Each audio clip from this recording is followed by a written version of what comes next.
we need a definition for confinement. What is confinement? Confinement means overcoming the plaintiff's will to leave, and here we have our objective standard again, in a way that would overcome the ordinary person's will to leave. Let me say it again.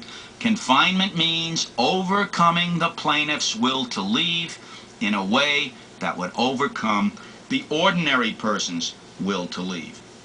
Let's think about that for a minute. We're talking about will to leave. That means that a confinement can't occur because I've kept you out. You may have read that case about the fellow that had a ticket to the ball game, or a fellow that had a ticket to the boat race and the security guards wouldn't let him in. He wasn't confined because he was free to leave. Confinement doesn't just mean that I kept you from going where you want to go.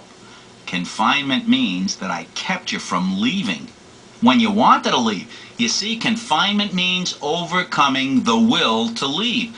And that explains those other cases you read, or you're going to read, about an unconscious plaintiff.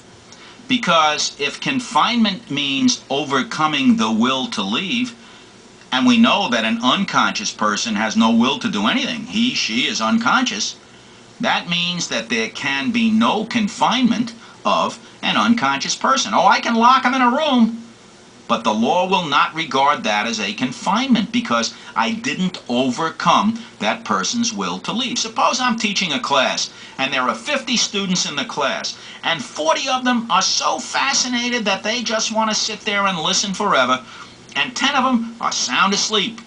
And you come along and lock the door from the outside so that nobody can leave. And I go on lecturing, and 40 students go on listening, and 10 students go on sleeping, and you come back and you unlock the door a half an hour later, and nobody even knew it was locked.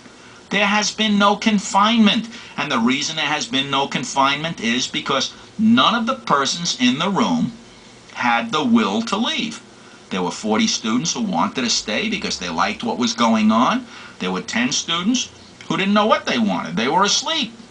And so nobody in the room was confined. Confinement is overcoming the will to leave in a way that would overcome the ordinary person's will to leave. Hey, how about this? Suppose that it's coming near the end of the class, everybody's going to want to leave the room in a couple of minutes, and you come along and you put a pile of worms in front of the only door leading out of the classroom. And 39 of the people in the class get up, step over the worms, and leave. But one person is so terrified of worms, he's got wormophobia, that when he sees that pile of worms in the doorway, he just cannot bring himself to go near them. So he stays in his seat for 6 hours until the worms crawl away. Has that person been confined? Well, his will to leave was overcome, but would the ordinary person's will to leave have been overcome by a pile of worms in the doorway? Well, I don't know. I think not. If not, that person was not confined. Unless what? Hey, remember that exception again for known special sensitivities? When you put those worms in the doorway, if you knew that that person in the room had wormophobia and that the worms in the doorway would prevent him from leaving, even though the ordinary person would have left, then you may have committed a confinement.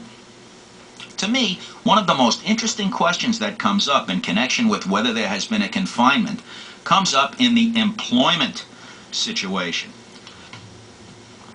My employer thinks I've been stealing.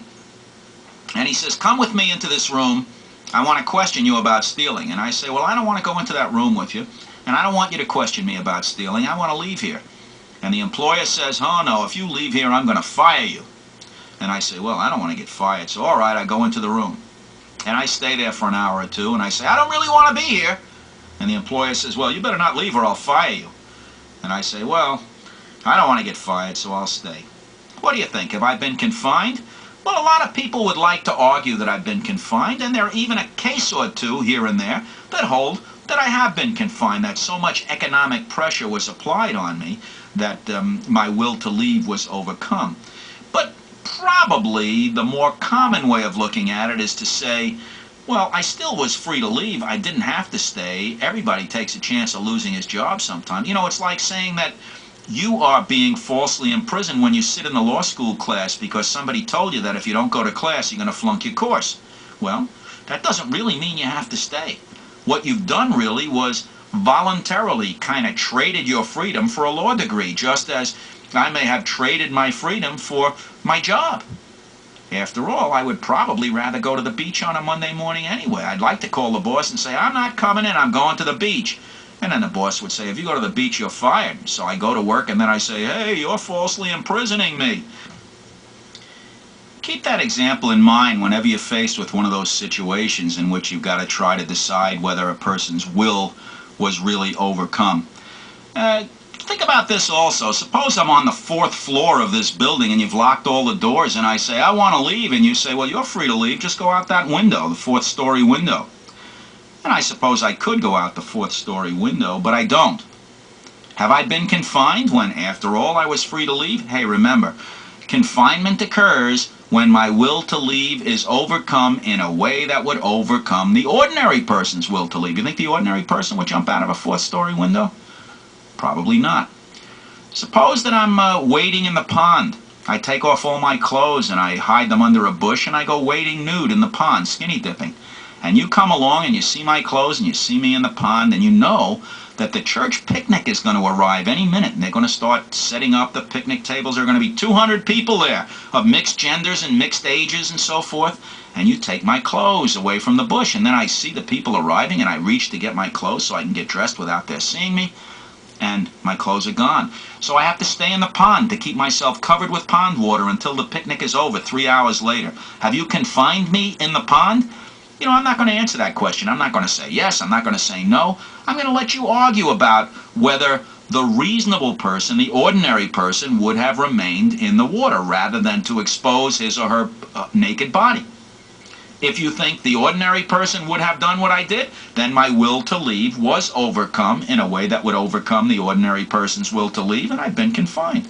If you think the ordinary person would not have done what I did, then my will to leave has not been overcome in a way that would overcome the ordinary person's will to leave, and I've not been confined, unless you knew how I felt about being seen with my clothes off, and you had knowledge of that special sensitivity. All right, there's just one more thing to talk about in connection with false imprisonment, and that is lawfulness. You know, I have defined false imprisonment as intentional confinement of the plaintiff, and if that was all there was to it, then every prisoner in every prison in the United States could sue the warden for false imprisonment and collect, because after all, the warden is intentionally confining all those prisoners. There's a third aspect. I'm not going to call it an element for a reason I'll explain in a moment, but there's a third aspect to false imprisonment, and that is that the confinement must be unlawful. Now, in some jurisdictions, the plaintiff actually has to prove that the confinement was unlawful. And if the plaintiff can't prove that, the plaintiff can't make out a case of false imprisonment.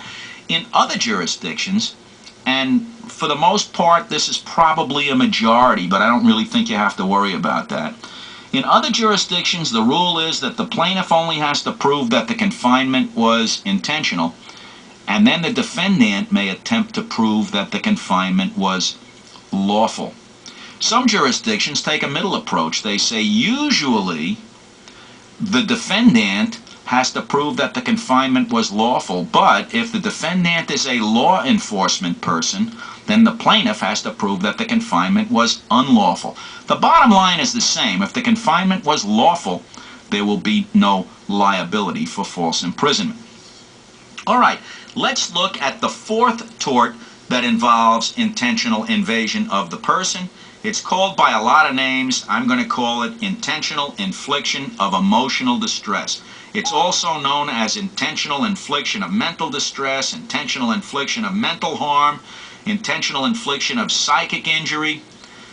But whatever you call it, don't leave out the phrase intentional infliction.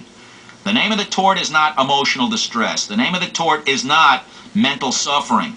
That's the name of the injury. The name of the tort is intentional infliction of emotional distress or mental suffering or whatever. We're going to define this tort in terms of three essential elements. First, intent. Second, outrageous conduct. That's quite a word, outrageous, isn't it? We're going to come back to that. And third, severe mental